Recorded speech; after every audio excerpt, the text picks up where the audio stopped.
Am I the a-hole for wanting to meet my daughter after giving up my parental rights? Plus update. Original post. Long story short, in my 40 female 20s, I had a one-night stand with this guy, Nathan, now 41 male, and got pregnant. I first thought of terminating, but Nathan had come from a conservative religious background, not Christian, and wanted a baby. So we made a deal. I would give birth to the child and sign away my parental rights, that my name is not even in her birth certificate as is possible in my country, and he would pay all the medical expenses plus some extra for my troubles. And that's what we did. I didn't keep contact after his daughter was born. A few weeks ago, a friend of mine who has the same religion as Nathan sent me a post from her temple's youth group. They were asking for donations for the homeless, and one of the girls from the picture looked a lot like me. I searched for her profile and found out that she had Nathan's surname and had the right age to be the baby I gave away. She's 17 now and seems to be doing fine. She's involved in charity work, apparently loves music, and has lots of pictures with friends and family. Nathan, his wife, and half-siblings.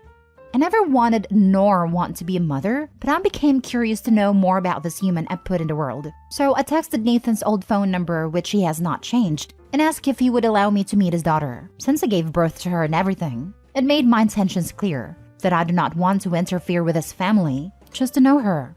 He then wrote a long text, which comes down to saying that I'm an a-hole for wanting to know his daughter now after I abandoned her, and that this meeting would only mess with her head. I told him I was telling him out of courtesy, because soon the girl will be an adult and be able to choose herself if she wants to meet me. He then blocked me. Am I being the a-hole here? I don't think there's any harm in meeting my daughter. She already has a great family, and it would only be beneficial to her to know about her own history. But maybe I am not seeing the full picture. Now for the top comments before reading the update. So you didn't want her then, you don't want her now, but you're curious to see how she turned out? You're the a-hole. You have no desire to be in her life, but want to meet her. Do you not think that would be upsetting to meet the woman who gave you away and learn she still doesn't care about you? Leave her alone. The loveless curiosity is what makes OP the a-hole. No thought to how disruptive her presence will be. Agreed times 10 million. She wants nothing to do with this child. She just wants to talk her out of curiosity. How horrifying would it be for the person who birthed you to come out of nowhere and when asked why they say just curious, only to once again disappear into the night? Her dad is right. She's just doing this to mess with her head. It's so selfish. Honestly, I think you're the a-hole. You decided not to be in your child's life. It is not fair for you to now force yourself back into it because you want to. A more appropriate course of action would have been to reach out to provide current contact information and let him know that if she was ever interested in getting to know you, that's something you are open to. It should be her choice, not yours. Actually, I like the idea. I don't want to force myself in her life, just to know how she turned out, and maybe she has some questions for me. But you are right, it should be her choice. Just be aware that you have absolutely no right to have any opinions about how she's turned out. And be careful not to express any disappointment in her choices or involvement in her religion. As long as she's happy and healthy, that's all you can have concern for, as far as how she's turned out. It's great you want to know how it's going with her, but be careful and be sure to keep your opinions to yourself. Now for the update. Hi everyone. First of all, thank you for your judgment. Some of you were pretty harsh and a bit misogynistic, to be honest. But I needed to hear what the well-intentioned comments had to say. Some answers to common assumptions. 1. I wasn't coerced into giving birth. Nathan and I reached an agreement in a situation that involved us both.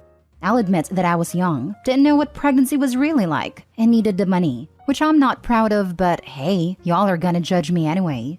2. I didn't want to reach out to Nathan's daughter just because she looks like me. I only mentioned it because this is what made me realize that the girl in the picture was the child I gave birth to, but it blew out of proportion.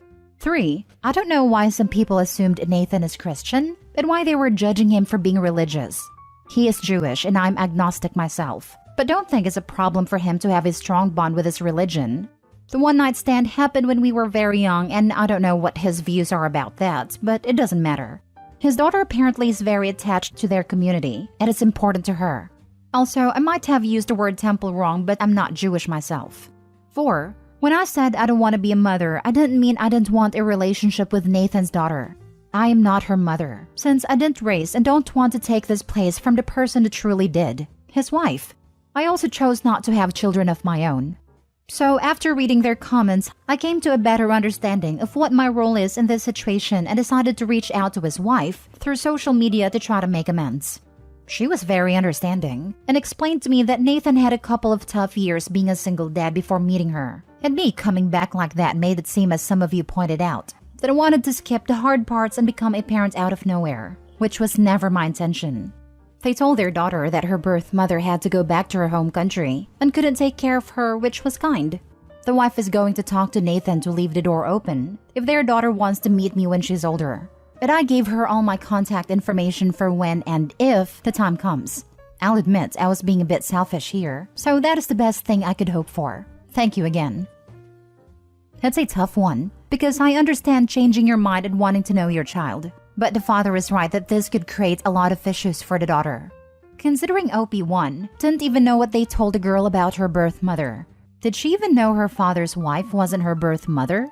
And 2, the fact OP basically threatened the father to contact her daughter when she was a legal adult suggests OP was never worried about her daughter and was just focused on her own selfish needs/wants. I'm an adoptive mom, and all the training tells us this has to be the kid's decision. Some don't care, some care deeply. This kid is 17. It should be her choice. I think it's important that she didn't reach out to the girl, but instead contacted the girl's father. When that wasn't the result she wanted, she reached out to the girl's mother. Instead of being demanding, OP just passed along the intention for contact and contact info for if/when she wanted to reach out to her bio mom. Feels like OP was being kind of selfish at first. Maybe still is. Not that she needed to be a mother figure, but that she's ready to spring into this person's life without considering the consequences of that. True, info about potential health history and perhaps limited extended family could be helpful. But if the daughter hasn't expressed interest, feels kind of self-serving and icky, like she thinks she has any kind of right to know this person. Next story. Am I the a-hole for refusing to let my husband move his father into our home? My husband's 40 male mom passed away late last year. It was very hard on him and his father. The holidays were rough. My husband is still struggling, and I've been doing my best to be kind, supportive, and understanding. But he's been less attentive with our 3 kids, 14 female, 12 male, and 9 male. And I'm pretty sure he's struggling at work too, but he won't admit it. He started therapy about a month ago and is going once a week. A couple weeks ago, he brought up to me that he wants to move his dad, 75 male, into our house. He said that his dad is struggling too, and that being in the house he shared with his wife the past 50 years isn't doing him any good. He had an entire plan laid out, so it was obvious to me that he's been planning this for a while without talking to me about it. He wants to move his dad into the room that we had just moved our middle child into last summer. Before that, our 2 youngest were sharing a room, so we did some renovations to make an extra bedroom so all our kids could have their own space. He wants to force our 2 youngest to share a room again so his dad can move in. He also wants to talk to his dad about putting their house on the market, or possibly renting it out, which means father-in-law would be here long term.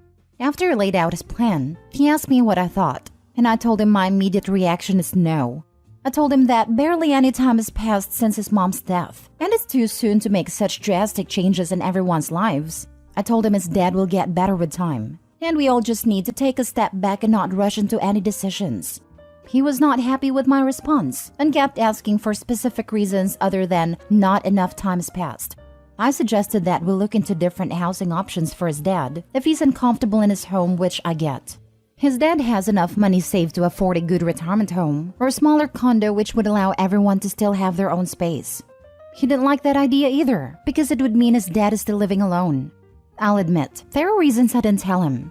Seeing my husband deal with his grief has been hard, especially since it's affecting his ability to be present with me and the kids. So I really don't want a second grieving man in our house. I also don't really want to kick our middle child out of the room that we just made specifically for them. That isn't fair to them. But I know if I tell my husband this, he's going to think I'm being selfish. And maybe I am. Father-in-law currently lives about 3 hours away, so visiting him is difficult. We also live in a pretty rural area, and the nearest town with respectable retirement homes is over an hour away. So even that option isn't ideally close, but it's still closer. I know it sounds selfish, but I just don't think I could handle 2 grieving men in my home. I can barely handle 1 right now. Now for the comments. I cannot believe anyone is saying you're the a-hole to not wanting your father-in-law to move in permanently.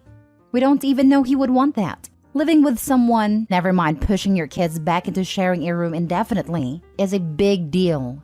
Hard not the a-hole. I think you all having a discussion about him selling up and buying a smaller place nearby is a better option. Maybe look into a tiny home or trailer for him to put on the property. Since you're rural, his own space but right there. Plus, if you don't flood, it could be a step or two and then it'll be one story. Perfect for elderly. I completely agree with you, not the a-hole. A compromise needs to be had here. No, I respectfully disagree. This seems like it could be a solution at face value, but this is really unrealistic. He might sleep in the tiny house, but he will for sure spend his waking hours in Opie's home, and this proposed situation would invite a permanence to his residency there. This is totally unfair to Opie. We agree in judgment, not the a-hole, but this is not a true compromise, because while the kids won't have to share a room, Opie is clear that her primary reason for saying no to father-in-law coming is because she can't handle the responsibility for having an additional adult, who is also racked with grief permanently in her space, which is a reasonable position to take. Getting father-in-law into a retirement community with other seniors, many of whom are often widowed themselves, seems like a far better solution for everyone, especially father-in-law. These types of communities can be very beneficial for older folk, who can be independent but also need active engagement with others. Since finances don't seem to be a major factor, any additional support with meals, housekeeping, laundry, etc. can easily be had. Let's hope they can do something like this. An hour away isn't terribly far. Dedicating frequent scheduled visits will still be far less time and effort than having an additional adult to care for every day, and could actually be far better to father-in-law, not the a-hole. Not the a-hole. It's not selfish to want your soon-to-be teen son to have his own room. Find an apartment near your home. Move dad there. Have him over to visit a few times a week. There are plenty of ways to solve this that don't involve packing your house full of people and appending your family life. This is the answer. Move dad closer, but it should be a one-level apartment with a cleaner coming once a week.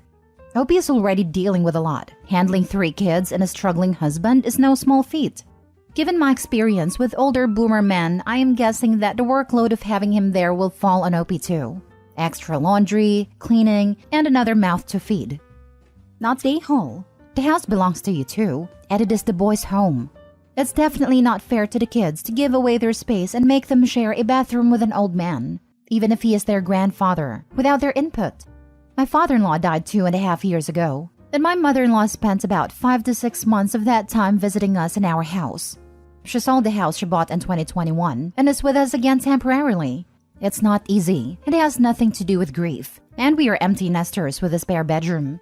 Mother-in-law has an offer on a house about 30 minutes away and should be moving out next month. We plan and hope to visit her at least a couple times a week, but that's not 24/7. I would highly recommend your father-in-law sell his house and get a small home or condo near to you. Last story. Am I the a-hole for not sharing my son's birthday cake? My 30 female son's 8 male birthday was 2 weeks ago. He wanted a pistachio cake, but nobody in our family likes it. So I agreed with him that the biggest cake that would be at a party would be a chocolate cake, while he would have a pistachio cake saved in the freezer just for him. The party took place in our backyard. The whole family was there, and the kids had a great time. We sang happy birthday to my son and went to cut the cake. While my mother-in-law and husband distributed the cake slices, I took my son inside and cut a big slice of his cake so he could eat it. The cake I bought for him was the size of a bento cake, so it would be enough for a toddler. When we left, my sister-in-law, who is also a mother, looked at my son's plate and saw that his cake was different. She was surprised and asked where this other cake was, because she and her daughter wanted to taste it. I replied saying that I couldn't share, because this cake was just for my son as he doesn't like chocolate. She called me selfish for denying her and her daughter a slice, and after that, she commented to everyone at the party that I had another cake hidden at home. Many people ignored it, but some were curious and asked me why I didn't share the other cake. I explained the situation until they kept calling me selfish. My husband and my mother-in-law told me I didn't do anything wrong as I was resolving a situation with my son. But I'm still in doubt if I'm really right or I was an a-hole. So am I the a-hole? Not the a-hole. I'm honestly having a hard time wrapping my head around adults demanding to eat a child's birthday cake at his own party. I'm absolutely with you on this one. I can't fathom being sulky in this situation. Not the a-hole. Next time, just get a cake your son likes and makes everyone have that cake. Then they can get angry not having a cake they like. And you can say it's your son's birthday and he picked the cake. So go away, you a-holes. Your friends and sister-in-law sounds like pieces of work to demand your son's small birthday cake for himself. Yes, share the cake your kid likes. It will eventually become a tradition and more memorable than a boring chocolate cake. I still remember my wife's uncle busting out this horrible lemon cake that everyone hated after every Easter. It would be the butt of all jokes, but we also all ate it. Lol. Can you imagine being a grown adult and getting angry that you're being denied a second type of cake at a child's birthday? Not the a-hole. If you're really trying to be an entitled person, this is probably the best way to do it. Either that or a narcissist. I have people in my life like this. They have to be involved in everything, no matter what it is. You could be hiding turd sandwiches in the kitchen, but they'd want one just because.